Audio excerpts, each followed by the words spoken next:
Bonjour, bienvenue. Je vais vous parler des bénéfices d'une migration CATIA 3 d'expérience pour les utilisateurs CATIA V5. Aujourd'hui, les différents utilisateurs que nous avons nous donnent différentes problématiques qui les empêchent de passer en CATIA 3 d'expérience. Entre autres, qu'ils sont obligés de travailler dans la version CATIA que leur impose leur donneur d'ordre. Les échanges de données peuvent être compliqués si on n'est pas dans la bonne version, ou qu'ils ne se voient pas en train d'échanger des données entre du CATIA 3 d'expérience et du CATIA V5. Également des problématiques plus techniques en se disant on a connu la migration V4 vers V5, quid de la migration en 3 d'expérience, que ça va être aussi compliqué, est-ce que les logiciels sont aussi différents qu'entre la V5 et la 3 d'expérience et la V4. Et quelque part, la V5 marche aujourd'hui très bien, elle est suffisante pour ce qu'on a besoin de faire. Suite à ces problématiques que se posent les clients, on a classé ces différentes problématiques en deux catégories. Une catégorie plutôt liée à la corrélation de données et une autre sur les gains fonctionnels de la solution. Donc on va déjà traiter la partie conversion de données. On va prendre comme exemple l'échange entre les différents acteurs du marché automobile par exemple, mais c'est à peu près la même chose dans tous les secteurs d'activité. Vous avez des constructeurs automobiles avec des sous-traitants de niveau 1, 2, 3, également des bureaux d'études partenaires ou des sociétés qui vont plus faire de la production, de la fabrication ou faire de l'étude de lignes d'assemblage. Pour échanger entre ces différents acteurs, vous avez trois modes d'échange principaux. Le premier mode d'échange, c'est le mode où le client va vouloir récupérer un système, un composant. Dans ce cas-là, sur les contrats, en général, souvent, on va vous demander d'avoir ce qu'on appelle une donnée 3D, une donnée numérique qui est restituée au client sous l'aspect de as result, ça veut dire sans historique de construction, sans toute l'intelligence du produit dans le 3D. Le client a surtout besoin du composant physique et le 3D pour sa maquette, par exemple, il va simplement avoir besoin de SolidMore ou d'un plan 2D sous forme de PDF de TIFF. Deuxième type d'échange, c'est plutôt de la co-conception. À ce moment-là, en plus du produit, le donneur d'ordre a besoin de récupérer l'ensemble des données CAO, qu'elles soient 3D ou 2D. Dans ce cas-là, on va parler de aspect, c'est-à-dire qu'on va vouloir récupérer les données CAO complètes avec toute l'intelligence et on va également potentiellement avoir besoin de faire des allers-retours sur la donnée, des échanges au cours de l'évolution du produit entre le donneur d'ordre et le client, et le sous-traitant. Dernier type d'échange, cette fois-ci, c'est du partenariat et en général, c'est les bureaux d'études prestataires qui vont venir travailler directement sur la plateforme du client ou en distanciel, mais en se connectant directement sur la plateforme du client, donc avec la même base de données, les mêmes outils que le client. Donc dans ce cas-là, il n'y a pas vraiment d'échange, c'est de la collaboration et du travail en simultané. Donc on va parler principalement des deux premiers cas, les deux cas où il y a de vrais échanges de données CAO, as result ou aspect.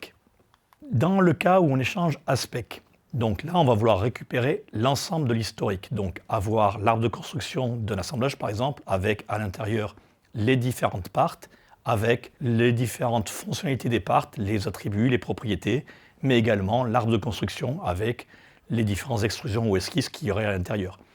L'assemblage pourra également contenir de la cinématique, des matériaux. Et le 2D, lui, garder le lien avec le 3D. Au niveau du as result, par contre, là, on va venir faire un échange de données, mais avec le minimum suffisant pour venir récupérer de la donnée CAO. Quand on va venir envoyer cette donnée-là, on va souvent la dégrader, par exemple, en ayant un assemblage avec des SolidMore à l'intérieur, un 2D qui n'a plus de lien avec le 3D, et donc on va échanger à minima la donnée CAO. Sur les études qu'on a fait, les contrats qui stipulent le type d'échange, on remarque qu'il y a uniquement 20% de contrats qui stipulent qu'on a besoin de faire du aspect et 80% où on a besoin de faire du as result. Et donc c'est ces 80%-là qui nous intéressent parce que ces 80%-là où on va simplement dégrader légèrement la CAO et faire de l'échange de données, on va pouvoir très bien les faire depuis du CATIA 3 d'expérience plutôt que du CATIA V5, ça va être même plus simple qu'un CATIA V5. Et c'est ce qu'on va voir avec les petits exemples que je vais vous montrer maintenant. Donc, petit rappel maintenant au niveau des échanges. CATIA V5 vers CATIA V5. Donc, le cas le plus basique, c'est vous êtes à version équivalente en V5 ou vous envoyez dans une version supérieure. À ce moment-là, il n'y a pas de souci, c'est compatible, vous n'avez qu'à faire File Open Vous ouvrez le fichier, automatiquement vous récupérez tout l'historique de construction et toutes les données, il n'y a pas de souci. Maintenant, si on veut au contraire descendre de version, vous travaillez par exemple en CATIA R22 et vous voulez descendre vos données en CATIA R19. Vous ne pouvez plus récupérer l'historique de construction et vous ne pouvez avoir qu'un échange dégradé de la donnée. Ce échange dégradé, vous allez pouvoir le faire pour les 4 parts avec un outil qu'on appelle le Download Compatibility, mais qui est très limité. Et en général, les clients ont plutôt tendance à utiliser du STEP ou du DXF et après à re-sauvegarder dans les versions CATIA qui les intéressent. Maintenant, au niveau de l'échange entre CATIA V5 et CATIA 3D Experience. Là, pareil, si vous êtes dans une version CATIA V5 et vous voulez travailler dans une version supérieure ou égale en CATIA 3D Experience, vous allez pouvoir utiliser un convertisseur qui va vous convertir vos données CATIA V5 au format CATIA 3D Experience avec un petit utilitaire qui est soit interactif, soit en mode batch quand vous avez beaucoup de données à migrer. Par contre, on ne va pas traiter le cas où vous avez une version CATIA V5 et vous voulez descendre dans une version plus basse de CATIA 3D Experience parce que dans la majorité des cas, ça n'arrive pas et c'est une solution qui n'est pas vraiment prévue et donc là, pareil, vous allez être obligé de passer par du STEP ou du DXF. Petite vidéo maintenant pour vous montrer justement cet échange entre CATIA V5 et CATIA 3D Experience. Donc là, je suis dans CATIA 3D Experience et je vais venir importer mes données CATIA V5. Donc là, pour l'exemple, j'ai par exemple un répertoire avec un certain nombre de données et je vais venir chercher un CAD drawing dans mon répertoire. Je pourrais bien sûr sélectionner plusieurs fichiers pour faire ma migration. Là, j'ai un petit utilitaire qui va me permettre de définir comment je veux migrer ma donnée. Est-ce que je veux analyser les liens et les impacts de mon assemblage sur les autres pièces? Est-ce que je veux, quand j'ai une donnée plus récente, la remplacer ou la remplacer en la montant de révision? Ou au contraire, quand j'ai des données qui sont équivalentes, est-ce que je veux écraser ma donnée ou garder la donnée qui est déjà sur la base 3 d'expérience? Donc là, je lance mon analyse et je vais avoir un petit tableau d'analyse qui va me dire quels sont les impacts de ma migration. Et donc vous voyez qu'il y a des nouvelles données qui vont être importées, tout bêtement, qu'il y a des données plus récentes, donc là, il va y avoir une montée d'indice sur ces données-là, et des données qui sont déjà dans la base, donc là, il ne va pas les importer, il va utiliser la donnée qui est déjà dans la base et refaire les liens avec cette donnée-là. Et donc là, maintenant, je vais lancer ma migration. Donc là, il va y avoir une conversion de vos fichiers CATIA V5 au format capture d'expérience, où là, on a une base de données, on n'a pas réellement de fichiers. Donc vous voyez que c'est très rapide, là j'ai laissé le temps réel de conversion, et ça va aller très vite pour convertir les données dont j'avais besoin. Maintenant que les données sont converties, on va avoir un petit message avec des avertissements ou des erreurs si le cas se produit. Là, on voit simplement qu'il y a un avertissement et a priori, une des pièces que j'ai récupérées, un des matériaux qui est spécifié sur la pièce n'était pas dans la base de matériaux 3D Experience et donc il va également importer le matériau avec la pièce. Maintenant, qu'est-ce que j'ai récupéré? J'ai récupéré mon fichier, ma donnée CAO 2D, donc où je retrouve bien mes différentes vues de mon 2D. Les vues 2D sont toujours à jour, toujours visibles, et je vais pouvoir travailler comme si j'étais en V5. Donc par exemple, rajouter une tolérance sur ma cote, ou rajouter une nouvelle cote, il n'y a pas de souci. Si je viens regarder également les liens entre mes vues et mon 3D, je prends par exemple ma vue éclatée ici, je vais pouvoir voir que ma vue éclatée vient pointer sur mon assemblage et sur une scène V5 qui s'appelait éclatée. Maintenant, je vois que j'ai deux onglets qui ont été créés. J'ai un onglet avec mon 2D, j'ai également un onglet avec mon 3D. Sur ce 3D, je vais retrouver mon assemblage. Je vois bien que j'avais une scène éclatée qui est transformée en diapositive. Ça s'appelle comme ça maintenant dans la CATIA 3D Experience. Je vais également récupérer un truc qui est très intéressant, le lien directement dans mon assemblage vers mon 2D. C'est le lien inverse que je ne voyais jamais en V5. Au niveau de mes contraintes d'assemblage, je vois que j'ai récupéré les contraintes d'assemblage, mais qu'elles ont été transformées en contraintes cinématiques parce que dans CATIA 3D Experience, vous allez travailler en contraintes cinématiques et pas en contraintes d'assemblage comme en V5. Au niveau de mes parts V5, là je retrouve toutes mes pièces avec l'historique, avec les différents attributs. Vous avez vu qu'on a récupéré les matériaux, les différents corps de pièces, également les différentes fonctions avec les esquisses, les cotes. Vous voyez que l'esquisse est verte parce qu'il est suffisamment contraint, donc je récupérais tout ce que j'avais en V5 de la même façon. Donc vous voyez que cet échange-là, V5 vers 3D expérience, est très simple et marche très facilement et très fiablement. Maintenant, l'échange inverse. Comment échanger de CATIA 3D expérience vers CATIA V5 ? Là, on a vu, c'est la problématique que vous avez quand vous devez descendre de version, aujourd'hui entre CATIA V5, parce que vous devez donner des données à votre client dans une version différente. Au niveau CATIA 3D expérience vers CATIA V5, on va retrouver deux possibilités. Soit vous restez à ISO version, je suis en CATIA 3D expérience 2021, et j'ai besoin d'échanger en CATIA V5 2021. À ce moment-là, pas de souci, je vais récupérer tout l'historique de construction, tous les liens. Maintenant, si j'ai besoin par contre de partir de CATIA 3D expérience dans la version X et de descendre dans une version plus basse de CATIA V5, à ce moment-là, je vais pouvoir travailler as result et j'ai un utilitaire interactif ou en mode batch qui va vous permettre de faire ça, mais pas uniquement sur les 4 parts comme en V5, mais également sur les assemblages et sur les mises en plan. Un exemple pour vous montrer ça, j'ai un assemblage CATIA 3D expérience et je vais venir le convertir, l'exporter en CATIA V5. Donc là, pareil, je vais avoir le choix de lui dire dans quelle version de CATIA V5 je veux l'importer et est-ce que c'est ASPEC ou AsResult. Bien sûr, le ASPEC, je peux l'utiliser que sur la dernière version, la version qui est compatible. Pour ce qui est AsResult, je peux descendre jusqu'à CATIA V5 R15. Donc là, je choisis ma version du AsResult. Je vois bien graphiquement que j'ai des petits voyants verts qui me disent quelles vont être les données qui vont être exportées au format CATIA V5 pour venir faire le lien entre tous mes documents. Et là, je lance mon export. Une fois que l'export s'est bien déroulé, j'ai un petit menu qui m'avertit. Et maintenant, je vais pouvoir récupérer mes données sur mon disque dur, sur mon répertoire Windows sur lequel je les ai stockés. Et je vois bien que j'ai récupéré mon CAD drawing, mon CAD product de mon assemblage. Donc si j'ouvre le CAD product d'un CATIA V5, je vois bien que je récupère mon assemblage avec toutes mes pièces, que par contre j'ai perdu mes contraintes d'assemblage, et que si je viens voir mes pièces, elles, je vais retrouver les publications, les différentes propriétés, paramètres, attributs, il va également les conserver, ça c'est très intéressant. Mais par contre, au niveau de tout ce qui est solide ou surfacique, là je vais avoir des entités mortes, sans lien et sans historique. Donc là, pour les modifier, ça va être un peu plus compliqué, mais ce n'est pas le but c'est simplement d'envoyer les données en 3D pour la maquette numérique. Donc ça, c'est pour ce qui est du 3D. Maintenant, si je viens récupérer également mon CAD drawing, donc j'ai bien créé un nouveau CAD drawing, si je viens ouvrir ce CAD drawing, lui pareil, ne va plus avoir de lien avec le 3D. Donc je vais retrouver des vues purement 2D, donc des vues mortes, donc sur lesquelles je vais pouvoir rajouter de la cotation, rajouter du texte, mais que je ne vais jamais pouvoir mettre à jour par rapport à mon 3D.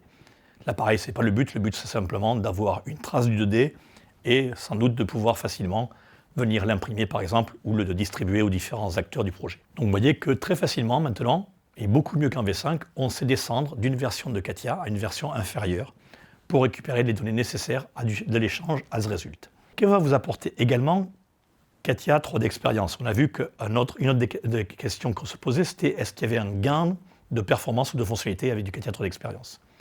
Donc c'est ce qu'on va voir maintenant dans différents petits exemples. Vous allez voir que, entre autres, on a une ergonomie qui a été améliorée, contrairement à l'ergonomie qu'on va dire un peu vieillotte de la V5, on a une ergonomie qui a été réétudiée pour pouvoir travailler plus rapidement et plus facilement.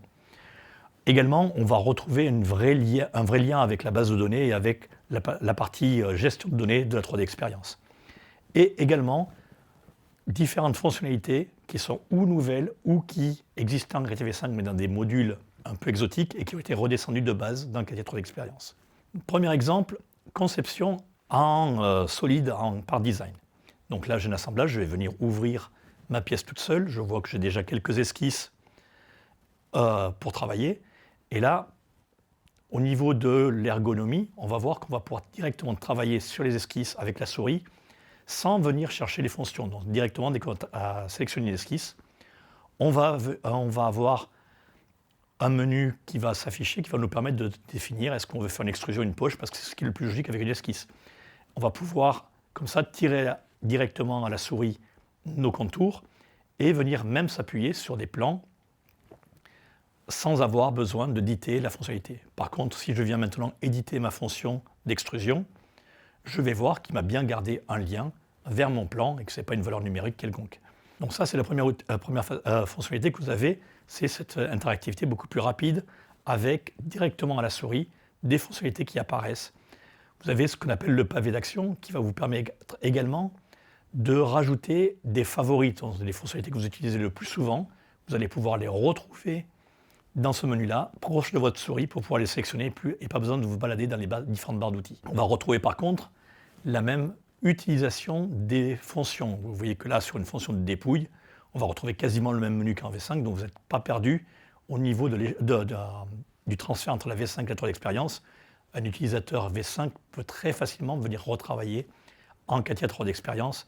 Il suffit que d'une ou deux journées de formation pour retrouver ces petits. On voit maintenant que sur une arête, on peut très bien de la même façon venir créer un congé d'arête directement sans avoir à chercher les fonctions.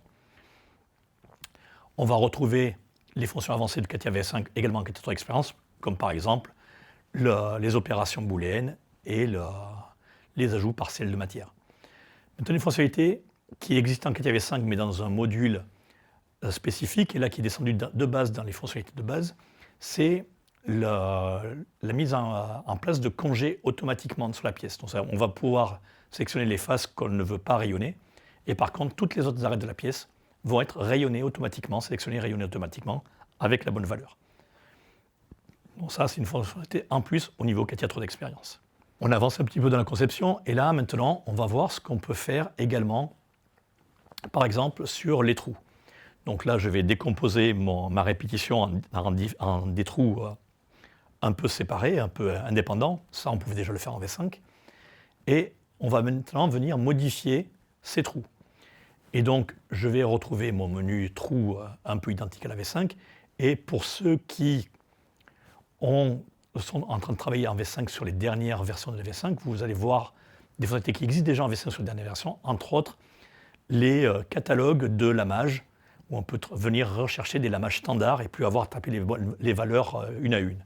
Donc ça existe déjà dans les dernières versions de V5.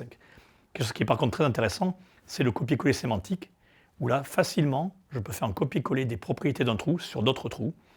Je peux le faire de la même façon, par exemple, sur une dépouille, sur d'autres faces, ou sur un congé, sur d'autres congés d'arête. Voilà. Et là, j'ai avancé facilement sur ma conception. Une autre fonctionnalité que les concepteurs V5 attendaient depuis très longtemps, c'est la possibilité d'écrire du texte dans une esquisse pour venir faire une gravure. Donc là, on a enfin cette fonctionnalité-là qui existe. On va même pouvoir écrire du texte sur une courbe en arrondi avec différentes polices de caractères. On va pouvoir positionner notre texte et après venir faire une poche ou une extrusion très rapidement pour avoir notre gravure. Donc ça fait de nombreuses années que les utilisateurs CATIA V5 l'attendaient. Maintenant, c'est disponible de base en CATIA 3 d'expérience. Également, d'autres outils d'analyse, par exemple, qu'on va retrouver de base maintenant dans l'outil, et entre autres, l'analyse d'épaisseur. Donc là, pareil, c'était une fonctionnalité qui existait en V5, mais dans un module un peu avancé. Et là, de base, on va avoir cette analyse d'épaisseur, où l'idée, c'est qu'il y a une bille qui se balade dans la pièce pour donner l'épaisseur de différentes parois. Et donc là, on va pouvoir analyser ces différentes épaisseurs avec des codes couleurs, et paramétrer ça un peu comme on le souhaite au niveau de l'analyse. Voilà, bien sûr, en se baladant avec la souris, on a les valeurs numériques. Très facilement, on peut voir l'épaisseur de notre pièce à différents endroits. Donc voici un petit peu quelques fonctionnalités de base qui ont été rajoutées ou amenées en plus sur CATIA 3 d'expérience. Maintenant, le cas d'un assemblage. Donc, première fonctionnalité qui est très intéressante, c'est quand je veux faire de la réutilisation d'assemblage pour de nouvelles conceptions. Donc là, je vais pouvoir prendre un assemblage existant et me créer un nouvel assemblage en partant de cette base-là, en faisant du reuse. Donc là, on va pouvoir, graphiquement, on voit qu'on a des codes couleurs et on va très facilement pouvoir lui dire quelles sont les pièces de cet assemblage-là que je veux garder ou que je veux créer comme nouvelle pièce ou au contraire que je veux supprimer. Et donc là, soit si je veux garder les pièces ou je veux les remplacer, je vais avoir des codes couleurs qui vont s'afficher sur les pièces en vert, en bleu ou en jaune pour me dire qu'est-ce que je vais faire sur mes pièces-là. Donc dans mon cas présent, par exemple, je vais lui dire que je veux garder ma jante, mais que ça va être une nouvelle référence, que par contre, je veux supprimer mes disques de frein et je vais venir sauvegarder mon choix et ça va me créer un nouvel assemblage avec une nouvelle référence et qui va avoir une nouvelle jante, mais par contre qui va réutiliser le même pneu que l'ancien assemblage par exemple. Et ça très rapidement et très graphiquement. Deuxième fonctionnalité supplémentaire que vous avez, on va pouvoir venir rajouter des composantes de bibliothèque qu'on aura créées. Donc là, dans ce cas-là, c'est un sous-assemblage qui vont apporter avec le composant également les usinages qui vont en vis-à-vis. Donc là, par exemple, j'ai mon disque de frein avec mes vis et je vais pouvoir lui dire, en même temps que je veux ramener ce sous-assemblage-là, je voudrais ramener les usinages de mes vis pour percer automatiquement les pièces en vis-à-vis, dans mon cas présent, la jante.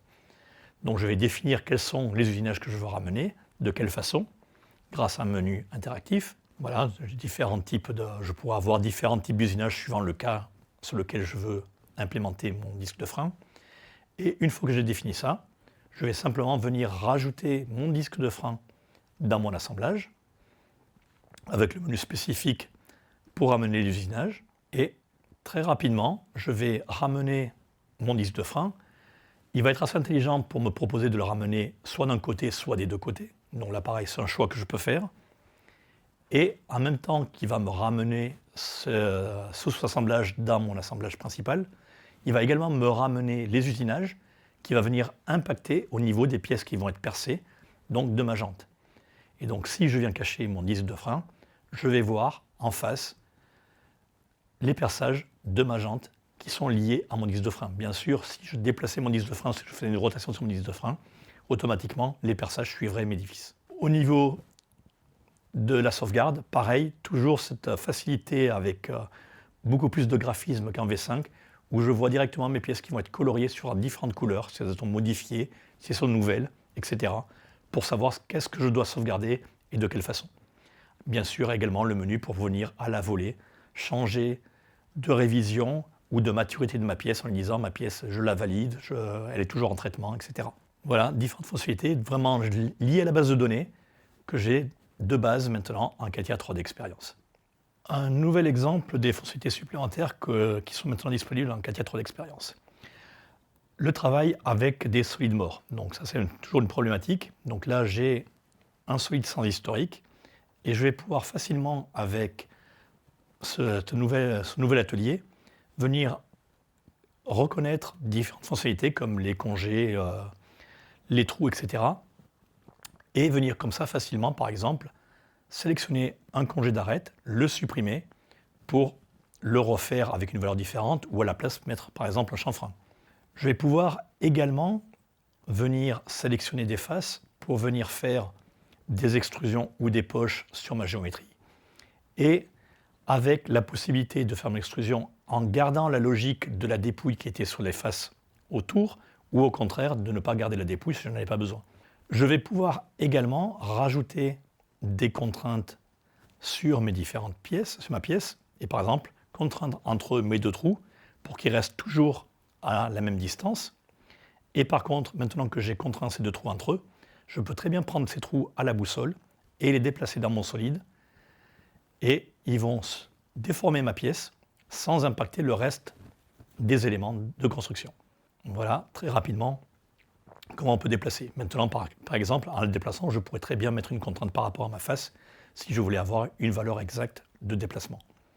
Donc, c'était très rapide, mais c'était simplement pour vous montrer ce nouvel atelier qui permet de travailler sur des pièces, des solides morts, pour refaire des petites modifs derrière si on avait besoin. Un autre petit exemple des nouvelles fonctionnalités que vous avez en CATIA 3D Experience qui n'existaient pas en V5, c'est le fait, en préétude, de partir d'une part, dans cette part, de dessiner différents corps de pièces qui en réalité sont différentes pièces, et à un moment donné, quand vous avez fini votre préétude, vous allez pouvoir décomposer ça plutôt en assemblage. Et donc là, vous avez un petit menu qui vous permet de prendre votre 4 parts et de lui dire maintenant, tu me transformes ça en assemblage avec 3 pièces différentes. Et je vois bien que je récupère mes 3 pièces différentes avec leur historique de construction, avec même des contraintes d'assemblage entre ces 3 pièces, même si les contraintes d'assemblage vont être très basiques dans ce cas-là parce que je n'ai rien de spécifié. Mais je vais retrouver un assemblage avec des pièces indépendantes. Si j'avais créé des liens entre les différents corps de pièces, j'aurais des liens entre les différentes parts, et donc je vais pouvoir continuer ma conception et modifier mes différentes pièces grâce à ce petit module-là, et c'est très rapide à faire. En conclusion, donc vous avez vu qu'on peut très facilement échanger entre du CATIA 3 d'expérience et du CATIA V5, donc c'est un des points forts, c'est que si vous avez aujourd'hui différentes versions de CATIA V5 pour répondre aux problématiques d'échange avec différents clients, on pourrait très bien envisager maintenant de travailler en CATIA 3 d'expérience et de venir sauvegarder dans la bonne version CATIA V5 de votre donneur d'ordre pour lui donner les informations à ce résultat. Et également, vous avez vu que vous avez quand même pas mal de petites fonctionnalités en plus, d'ergonomie améliorée par rapport à la V5, et ça sur les modules de base, sans parler de modules annexes ou spécifiques que vous pourriez retrouver là simplement avec la base, avec les licences que vous avez aujourd'hui. En migrant ces licences-là en CATIA 3 d'expérience, vous allez avoir un gain de productivité et d'efficacité.